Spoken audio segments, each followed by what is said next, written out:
Are you ready to take your business to the next level? Welcome to the Talking with the Experts Online Business Summit. Hello and welcome to the May 2025 Talking with the Experts Online Business Summit, where innovative business owners and industry leaders come together to share insights and their strategies and some success stories. This online event is designed for entrepreneurs who are eager to learn, connect and grow their businesses.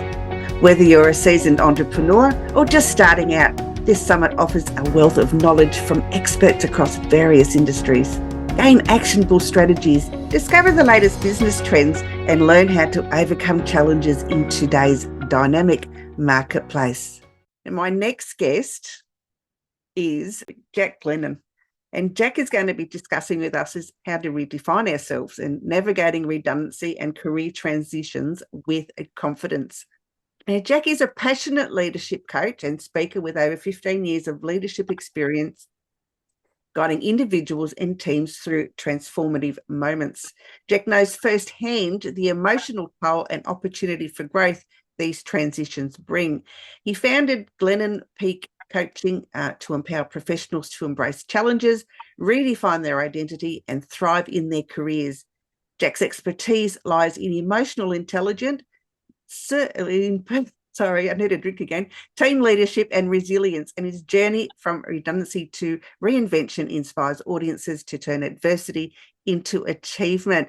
Jack, where are you? I'd love to see your smiley face. I'm hoping you can see and hear me. I am here. It's lovely to see you. How have you been?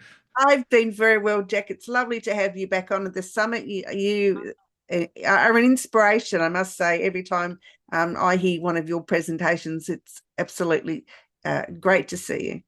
Oh, it's a pleasure. And thank you again. I know Sabrina has echoed the sentiments of it's, very much appreciated being here on your platform. And it's so wonderful that you put these things together to inspire and aspire all your viewers and everyone involved. Wonderful. So tell me a little bit about your background. I know, you've told me so many times before, but for our audience, just tell me about how to rebuild confidence post-redundancy and tools and frameworks to reconnect.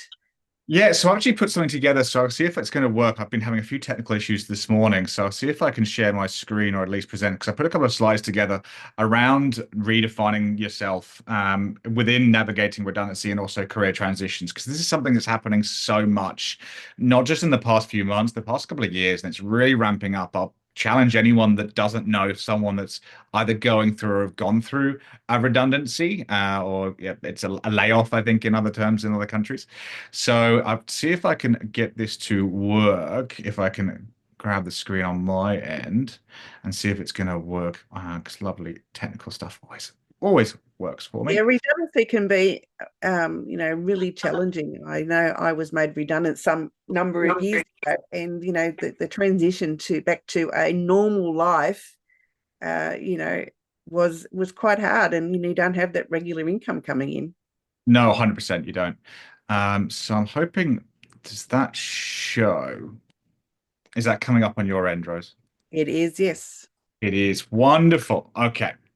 So equally with anyone that's watching, feel free to, and same thing to your Rose, interrupts. It's a much more of a conversation. I try not to complete death by PowerPoint, but try and do the visuals at the same time. The first element when dealing with being made redundant or laid off, sorry, is it's so unbelievably important to allow yourself room to feel everything, because you're going to go through different stages. Now, depending on the time that you've been with that business will very much impact the emotional toil, I guess, and journey that you're potentially going through or going to go through. Now, the ones on the screen, they're four very standard ones that we all go through. The initial shock and denial. This can't be real. Can't be happening, especially if you've been somewhere for a while. I mean, myself, when I was made redundant, I was there for like 9 years, and I was very much part of the fabric of the business. I speak a lot when I use this example because I think our own journeys are the best examples we can pull from. But my name was very much associated with business. I didn't, but say I worked for Nokia. People called me Nokia Jack. It was that intrinsically under my skin in many ways. And for a lot of people, that can be the case. So shock and denial is the first process of what is life going to be like away from this journey. I'm not going to be working with these people that I've worked so closely with for all these years. Then there's an understandable element of anger and blame. And that's not, people have a perception of immediately that has to be external, pointing fingers. If it's your fault, it's your fault, it's your fault.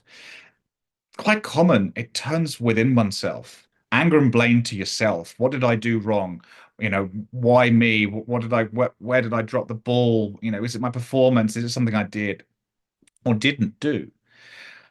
And what's missed there is it's about the role is being made redundant, not the individual. And we'll come back to that later on. The fear anxiety is absolutely understandable. It's financial security, future employment, identity loss. And again, depending on where you're on the world and depending on the tenure that you've got, the financial stress could be extremely prominent. Or if you've been somewhere for a long time and they're good enough to give you a decent payout, it actually can give you some security, but it's so situational dependent. And you do end up in a position at the end with acceptance. It's very rare that for that to happen whilst you're still at that employment. That takes time because within acceptance and hope and the ability to move forward, you need to be able to see yourself in a new light away from that environment. So it's very much around shifting mindset from what this could be, the fear. My life has been so dependent within this realm of this business or this role and these people that I've been working with, to what could it now be? For me, I was very much broken by the scenario, and I really had to take a break and really find myself again, work out what my identity was away from the business that I was working for, and away from the role because it had been such a huge part of my life. And I used this as an opportunity to reset. So what I did is I took a step back and I wrote down what my core values were from a professional lens, looking at all the different roles I'd done over my career and isolated what did I really love? What did I really love doing? And then what I did is I wrote those down and I ironed out what I would call now my non-negotiables. So in my new career or my next journey or my next challenge, what am I not willing to give away? We talk a lot now about work-life balance. That could be one. Wages, your salary could be one. Your location, working from home, whether it's hybrid environment, whether it's a changeable environment. Some people thrive under change and love a fast-paced environment. Other people, it's very much against their flow. So all these help shape this setback to an opportunity and going, what could I step into next? It's also about valuing this as a complete mindset shift to a learning experience and going, okay, just because I've been here for all this time doesn't mean I need to keep staying on this path. And what can I bring to a multitude of different industries from what I've experienced already? Above all else, it's about rediscovering your value as an individual and as a professional. So I've touched on the transferable skills element because it's something we often don't see. We go, okay, well, if I'm in this industry, whether it's finance or automotive or it could be fast-moving consumer goods, it could be, legal, whatever it might be. There's so many skills that we learn through our time that are transferable and that can be really powerful. Changing careers is challenging. Changing industries is even more challenging, but it's even more rewarding because you open yourself up to new avenues and you bring a new perspective to an industry. So it's about really taking a step back and analyzing your strengths, where you could improve on as well, what's unique about you, your distinct perspective on your career, and highlighting those achieved results and really knowing how they link into what you want to do next and seeing this as an opportunity. What I haven't said, and is completely valid, is you might want to continue doing exactly what you've done before. There's nothing wrong with that. If that's to your core, and if that's something you're passionate about, whether it's the industry or the role or both, strive for that. Continue, but take this stopgap as an opportunity to assess that industry and see how changing that industry might be going and decide whether that's for you. There's some practical strategies we can go. Self-talk is a big one. And what I did is I took the opportunity because I had a decent redundancy at the time of I took a trip on my own because I needed to really reassess again who I was. And there was lots of emotion that I carried with me. And I remember during the journey, I'm mindful not to use the term rediscovered myself because I was almost myself through the time. But I did have various moments of clarity of just lifting I think the burden in many ways, or definitely the emotions of the journey off my shoulders. And it was a matter of I can do this. And this is who I am as an individual. And I'm not defined by my job title or the business that I work for. A career and a job can be so many things to so many different people.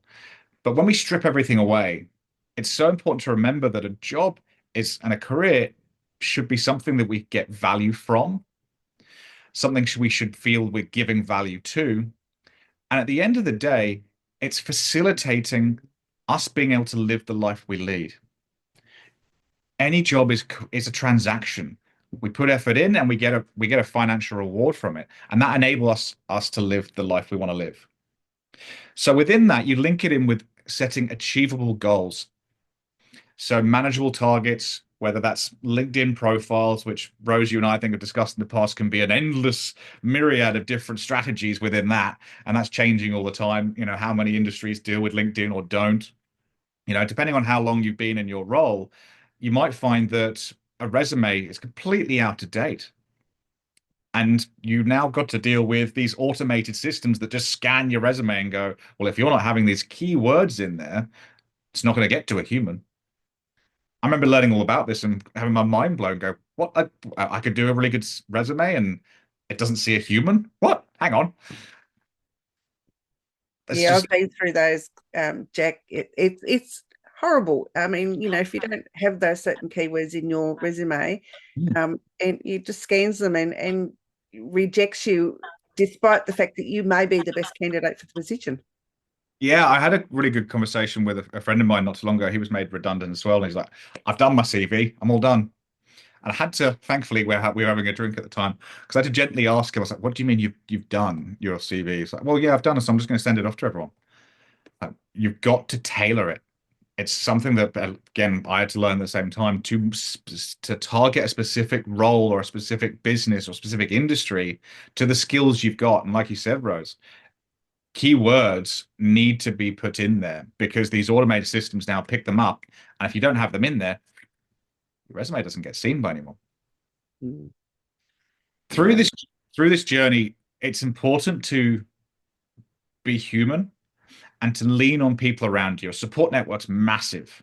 Yes, you've got to walk the walk, but lean on people around you, whether it's friends or family, or colleagues that are going to stay with you and stay in your circle, if you like, to get constructive feedback, whether it's on your resume, can you check this out? Whether it's reaching out to a coach like myself or someone else, for a professional lens at the same time. But don't feel you have to walk this alone. This is a brilliant opportunity for a reset and to assess how you are and what journey you're on at the same time. So it's an opportunity, as I said, to craft your new career path. So self-reflection, as I mentioned, is about identifying your true values and passions, especially if you work for somewhere for a long time in the similar role. It's so easy to get stuck in the weeds and we end up just like this all the time, just firefighting. And this is an opportunity to reset and go, hang on, do I actually enjoy doing that? Or do I just think that's something I should do? Focus on what you want to do and what your passions are. And then you can explore industries and see if they can link into that. Explore what industries interest you, whether that's the same or something new, and reach out to people within those industries. Ask for guidance. There's no one that I've spoken to, and when I was doing this early journey, no one that I reached out to and I asked for advice, I asked for guidance. No one went, "Go away, leave me alone." Ask, for industry insights. What's the industry doing? Is it in growth? Are people being made redundant? Is there lots of opportunity for hires? What's the general consensus? Is it a closed off industry that kind of everyone knows everyone and everyone's come up to anyone and outsiders aren't really welcomed? These questions are important. They give you insights and expand your awareness of what those industries are doing and whether they're going to be suitable for what you want to do. But don't be afraid to change. Upskilling is a huge element for this, and it's a great opportunity. I mentioned LinkedIn before. LinkedIn Learning's a great resource, and there's so many different resources throughout online that you can really use to just start to flex your brain again. An important element of this is to put some structure into your world, if you like. When you're suddenly made redundant and you're at home and you're out of that sync of going to the office or going to your work office, sorry, your office at home, and that structure's gone. It's so easy for people to fall into the trap of bed, sofa, Netflix, bed, sofa, Netflix.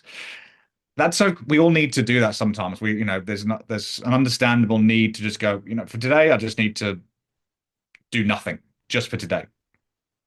Especially if you're really struggling, allow yourself that human element to do that.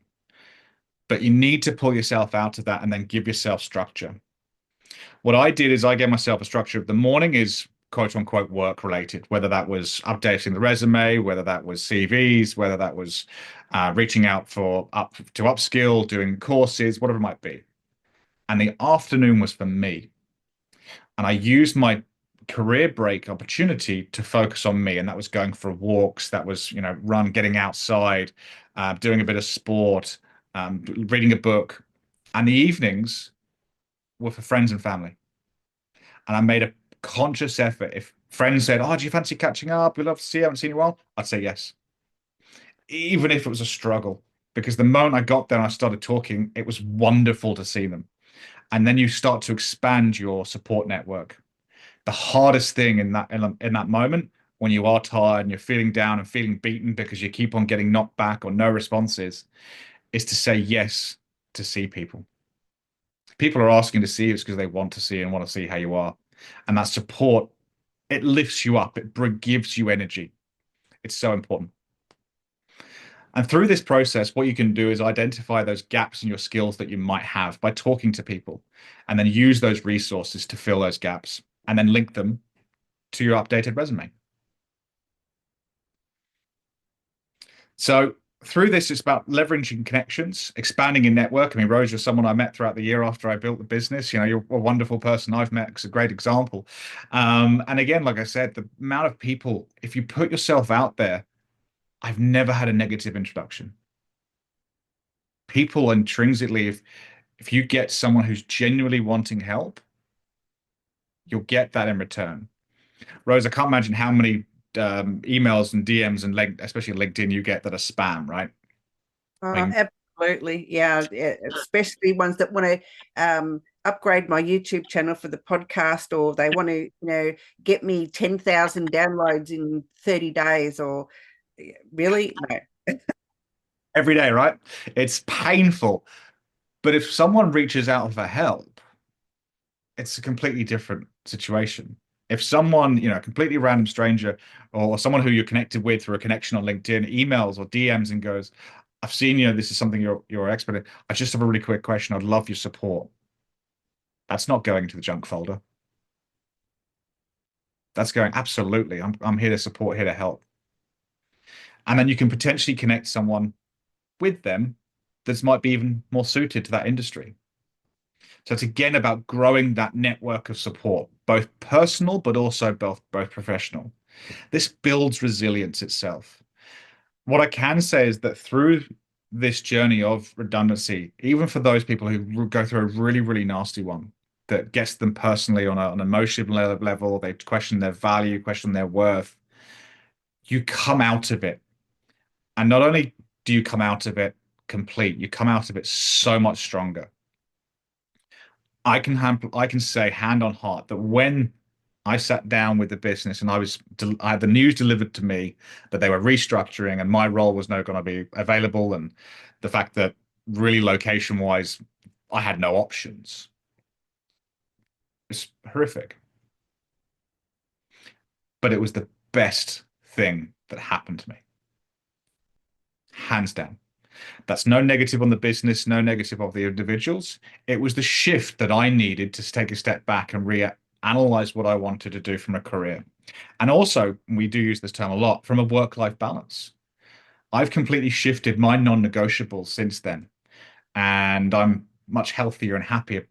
And I know hand on heart that if that hadn't happened, there was no shift that was going to occur. And that's on me. But that's something that I've learned through my journey, and everyone who goes through this learns similar lessons about themselves.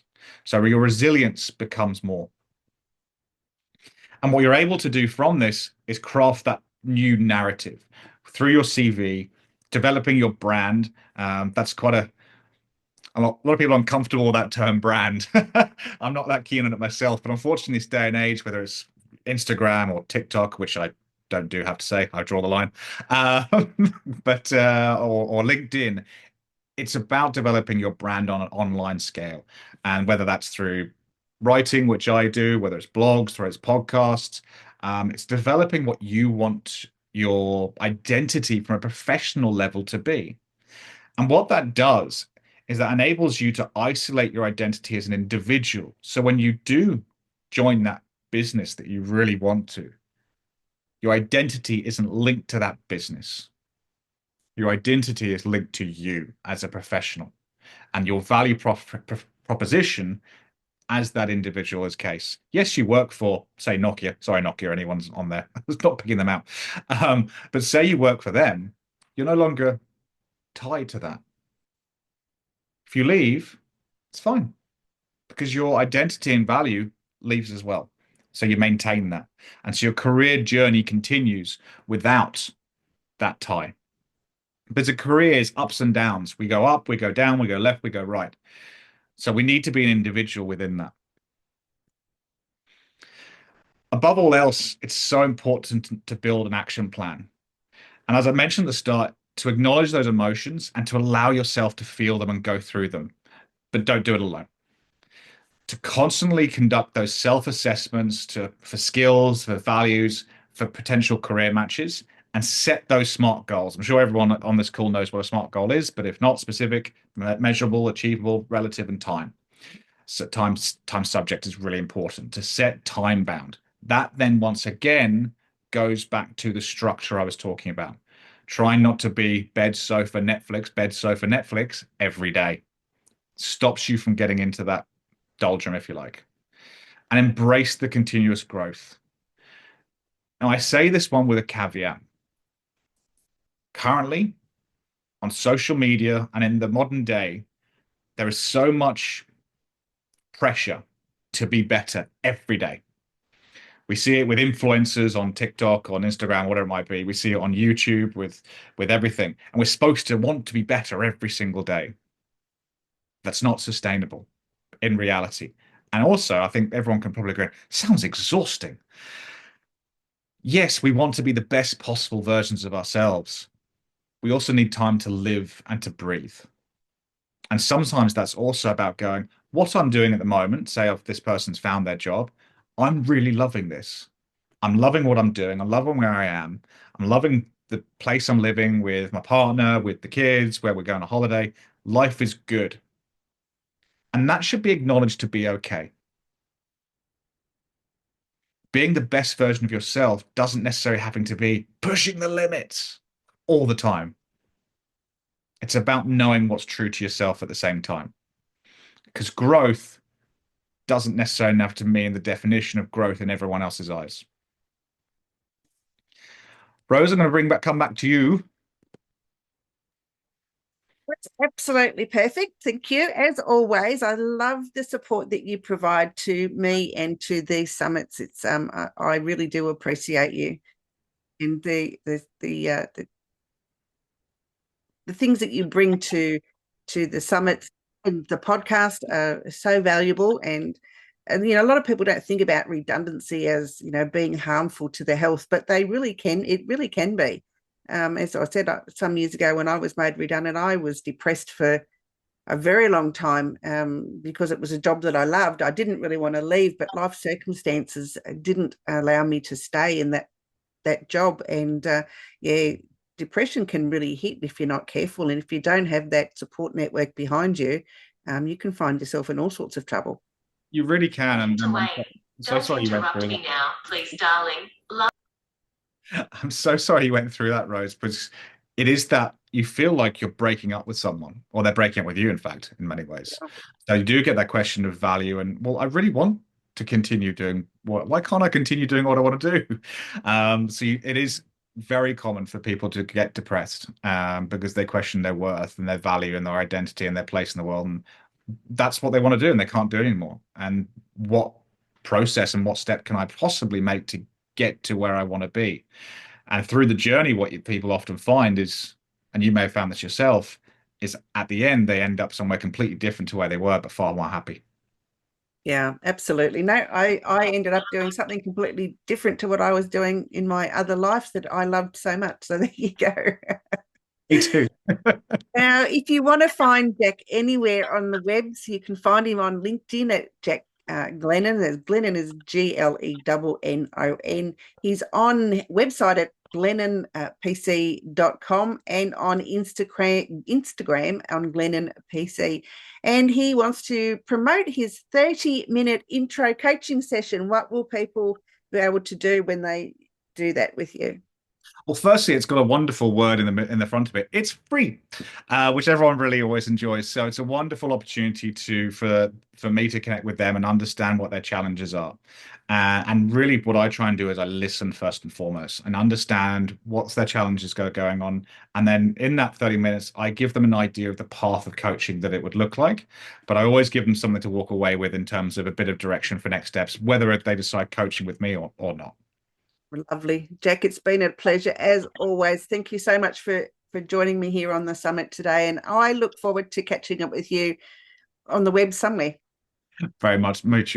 Take care. Have a wonderful rest of the time. You too. Bye-bye. Yeah. Thank you for joining us at the Talking with the Experts Online Business Summit with your host, Rose Davidson. We hope you found the insights and strategies shared by our esteemed presenter valuable. Remember, your journey to success doesn't end here. Keep applying what you've learned, stay connected with our community, and continue to push the boundaries of your business. Until next time, keep thriving and striving for excellence. Goodbye, and see you at our next summit.